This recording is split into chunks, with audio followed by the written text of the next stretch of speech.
আউযুবিল্লাহি মিনাশ শাইতানির রাজিম। বিসমিল্লাহির রহমানির রহিম। প্রিয় দেশবাসী, ভাষার মাসে সকল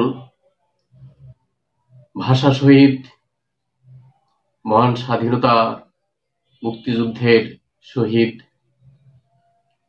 এবং ২৪শে জুলাইয়ের ছাত্র জনতার আন্দোলনের সকল শহীদবৃন্দের উপরে শ্রদ্ধার্ঘ্য অর্পণপূর্বক আজকের আলোচনা শুরু করছি। আজকে মুভ ফর জাস্টিসের পক্ষ থেকে আলোচ্য বিষয় হলো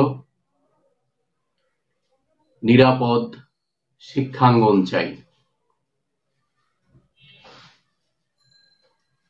বন্ধুগণ, ২৪শে জুলাইয়ের আন্দোলন বৈষম্যের বিরুদ্ধের আন্দোলন। এই আন্দোলন ছিল স্বৈরাচারী নীতির বিরুদ্ধের আন্দোলন। এই আন্দোলন ছিল রাষ্ট্রযন্ত্রের সন্ত্রাসী কর্মকাণ্ডের বিরুদ্ধে সাধারণ জনগণের মুক্তির আন্দোলন।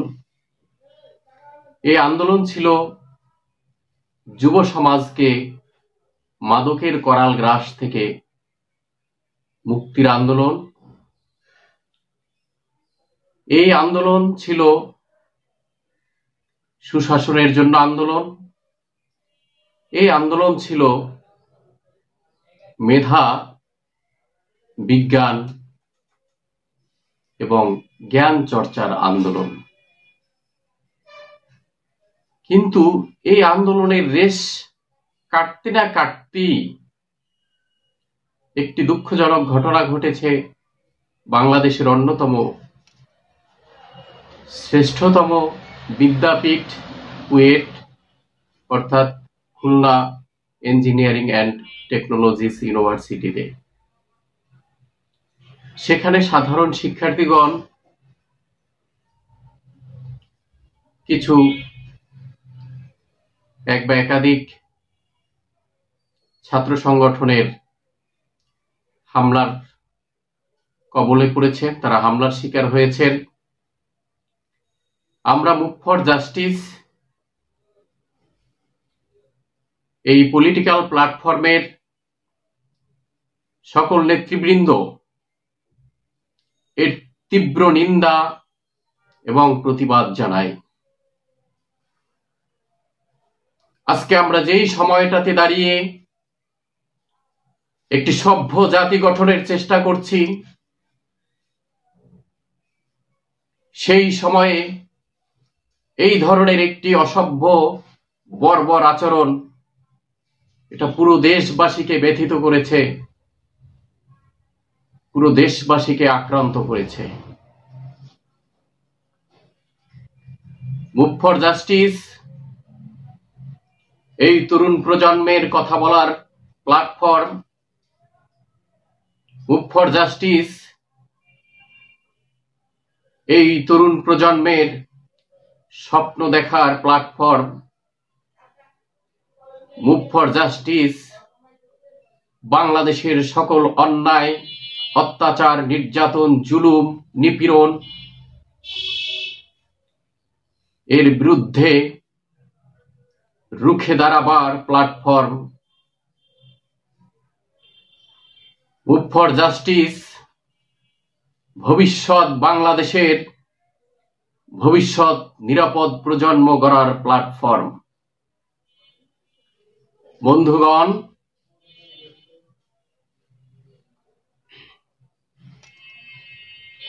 বুয়েট, কুয়েট, রুয়েট, চুয়েট সহ বাংলাদেশের সকল পাবলিক বিশ্ববিদ্যালয় এবং সকল জাতীয় বিশ্ববিদ্যালয় সহ সকল কলেজ, স্কুল, মাদ্রাসা সহ অন্যান্য সমস্ত শিক্ষা প্রতিষ্ঠান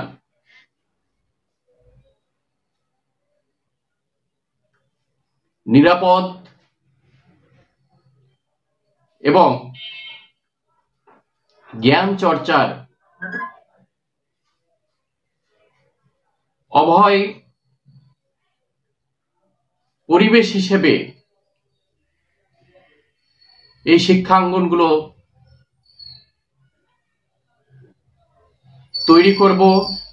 আজকের সমাজ এই সকল শিক্ষাঙ্গনকে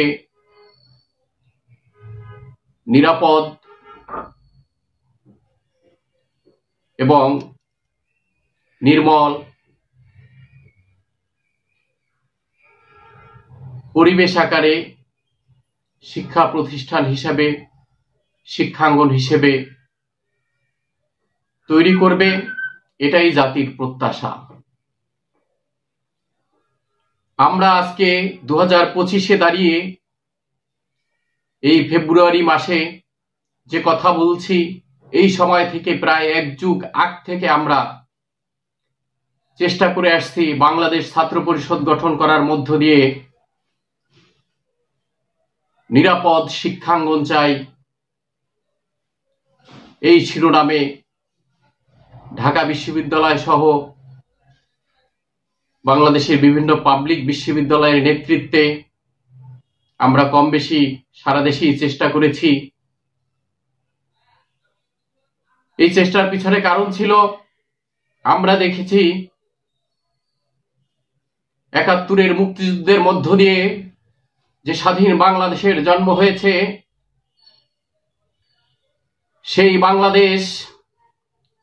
সেই বাংলাদেশের অপরাজনীতি আমাদের শিক্ষার্থীদেরকে নিরাপদ শিক্ষাঙ্গন দিতে পারেনি, কোনো যুগই দিতে পারেনি। শিক্ষা প্রতিষ্ঠান হবে জ্ঞান বিজ্ঞান চর্চার জায়গা, শিক্ষা প্রতিষ্ঠান হবে সংস্কৃতি চর্চার জায়গা, সাংস্কৃতিক কর্মকাণ্ডের প্রতিযোগিতার জায়গা, শিক্ষা প্রতিষ্ঠান হবে খেলাধুলা ক্রীড়া প্রতিযোগিতার জায়গা, শিক্ষা প্রতিষ্ঠান হবে আধুনিক বিজ্ঞানের গবেষণার জায়গা, শিক্ষা প্রতিষ্ঠান হবে নির্মল ছাত্র সমাজ গঠন করার জায়গা। কিন্তু আমরা দেখেছি স্বাধীন বাংলাদেশের জন্মের পরে থেকেই প্রত্যেকটা যুগেই সমস্ত রাজনৈতিক দল এবং পাশাপাশি যখনই সামরিক শক্তিও ক্ষমতায় ছিল, তখনও একই পরিস্থিতি রয়েছে।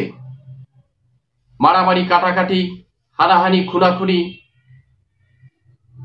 এমন কোনো সময় নেই, এমন একটি বছর নেই যেই বছরে বাংলাদেশের শিক্ষা প্রতিষ্ঠানগুলোতে খুন খারাপির মতো ঘটনা ঘটেনি, ধর্ষণের মতো ঘটনা ঘটেনি, শিক্ষক লাঞ্ছনার মতো ঘটনা ঘটেনি। এই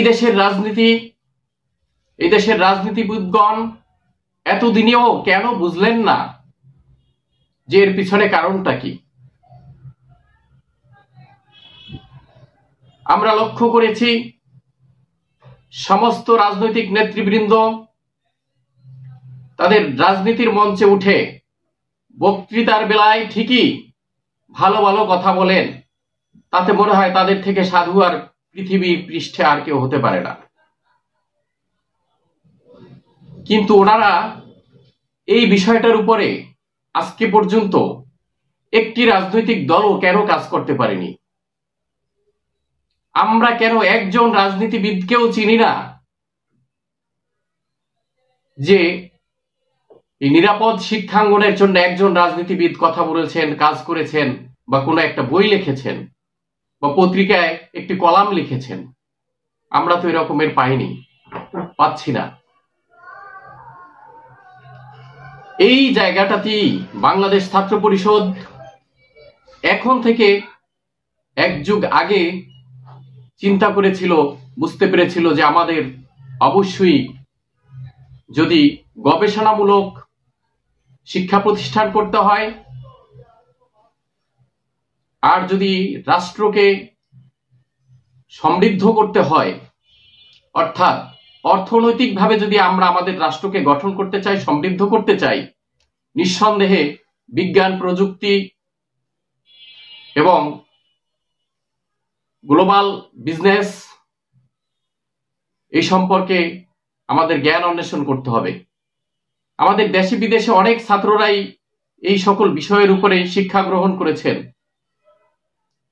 যে সকল বিষয়ের উপরে শিক্ষা গ্রহণ করেছেন এবং আমাদের যে মাটি, মানুষ এবং পানি, এর মধ্য দিয়ে অবশ্যই এই বাংলাদেশকে একটি শক্তিশালী অর্থনীতির দেশ হিসেবে গড়ে তোলা যেত। কেন যায়নি? রাষ্ট্র কেন এখানে ব্যর্থ হয়েছে?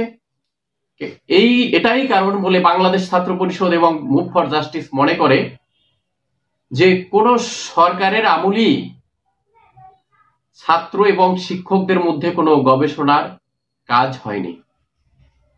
শিক্ষা প্রতিষ্ঠানে যতটুকু শিক্ষা এবং দীক্ষার পরিবেশ পরিস্থিতি আছে, তার থেকে বেশি এখানে সন্ত্রাসী কর্মকাণ্ডই বেশি চলে। অনেক শিক্ষক শিক্ষার্থীরা এখানে অপরাজনীতির জাতাকলে পড়ে এর সাথে সম্পৃক্ত হয়ে যান, যার ফলে জ্ঞান বিজ্ঞান চর্চার সময় তাদের হয় না। উদাহরণস্বরূপ আমরা বলতে পারি, যদি একটি মেডিকেল ইকুইপমেন্ট তৈরি করতে হয়, তাহলে সেখানে একটা মেডিকেল কলেজ অথবা মেডিকেল বিশ্ববিদ্যালয়ের ছাত্র শিক্ষক এবং ইঞ্জিনিয়ারিং যে ইউনিভার্সিটি তথা বিজ্ঞান প্রযুক্তির উপরে যে কলেজ বা বিশ্ববিদ্যালয়গুলো রয়েছে, তাদের সাথে সমন্বয় থাকা দরকার। আমাদের দেশে অনেক ইঞ্জিনিয়ারিং ইউনিভার্সিটি আছে এবং বিজ্ঞান প্রযুক্তি বিষয়ক বিশ্ববিদ্যালয় আছে, পলিটেকনিক ইনস্টিটিউট আছে, কিন্তু যে জিনিসটি হয়নি এখনো, আমাদের গবেষণার মানসিকতা তৈরি হয়নি। তাহলে এই দায়িত্ব হচ্ছে রাজনীতিবিদদের, এই দায়িত্ব হচ্ছে শিক্ষাবিদদের, এর দায়িত্ব হচ্ছে রাষ্ট্রের কর্তা ব্যক্তিদের। তো আমরা মনে করি, যদি ছাত্র এবং শিক্ষকের ভালো কাজের জায়গা তৈরি করা হয়, গবেষণার জায়গা তৈরি করা হয়, তাহলে অনেক বয়সে গিয়ে স্বাবলম্বী হওয়ার পূর্বেই খুবই অল্প বয়সে, ধরে নেওয়া যাক 16, 17, 18 বছর বয়সী শিক্ষার্থীরা স্বাবলম্বী হতে পারেন ভালো কাজের মধ্য দিয়ে, জ্ঞান বিজ্ঞান চর্চার মধ্য দিয়ে। আর এই যে কুয়েটের মতো ঘটনা বিগত দিনগুলোতেও ঘটেছে, অনাগত দিনেও ঘটতে পারে, কিন্তু মুভ ফর জাস্টিসের চেষ্টা জাতিকে এই ধরনের অপরাজনীতি থেকে মুক্ত করা। এই ধরনের অনাকাঙ্ক্ষিত ঘটনা ঘটার সুযোগ একটাই কারণ, একটাই সেটার জায়গা। শিক্ষা ক্যাম্পাসে, এডুকেশনাল ক্যাম্পাসে অথবা শিক্ষা প্রতিষ্ঠানের যে আঙিনা, সেই আঙিনায় অছাত্রদের কাজ কি? এখানে কেন অবাঞ্ছিতরা ঢুকবেন? অর্থাৎ এখন যে কোনো পক্ষই এই অঘটন ঘটিয়ে থাকুক না কেন, তারা এক পক্ষ আর এক পক্ষকে দোষারোপ করতেছেন। এটা কি? এটা সভ্য যুগে এসে এই প্রশ্ন কেন জাতি এই প্রশ্নের মুখোমুখি কেন হবে? এখানে তো শিক্ষার্থী এবং শিক্ষকদের বাইরে তো অন্য কারো কাজ নেই। যে কোনো শিক্ষা প্রতিষ্ঠানে এখানে যদি অভিভাবক বৃন্দ কোনো প্রয়োজনে এখানে প্রবেশ করেন, নিশ্চয়ই তাহা শিক্ষা প্রতিষ্ঠানের কর্তৃপক্ষের অনুমতি ক্রমে হওয়া উচিত। তার মধ্য দিয়ে আমরা মনে করি যে সারা বাংলাদেশের শিক্ষা প্রতিষ্ঠানগুলো এই সন্ত্রাসী কর্মকাণ্ড মুক্ত হতে পারে এবং রাজনৈতিক দলের যে লেজুর ভিত্তিক যে সংগঠনগুলো, তথাকথিত ছাত্র সংগঠন, তাদের কমিটিগুলো দেওয়া হয় ওয়ার্ড ভিত্তিক, ইউনিয়ন ভিত্তিক। ছাত্র সংগঠনের কমিটি হবে শিক্ষা প্রতিষ্ঠানে, এবং প্রয়োজনটা হচ্ছে সেটা জ্ঞান, বিজ্ঞান, সংস্কৃতি, ক্রীড়া প্রতিযোগিতার চর্চার জন্য। কিন্তু যদি চাঁদাবাজি এবং গুন্ডামি করার মতো এই ধরনের আদর্শ মানসিকতা যদি থাকে, গুন্ডামির আদর্শ, যেটা বাংলাদেশের জন্য দুর্ভাগ্য, এটাই বিগত 50 বছরের রাজনীতি, এটাই ফসল পেয়েছে এই রাজনীতি থেকে। তো সেইখান থেকে আজকে জাতিকে মুক্ত করার সময় এসেছে।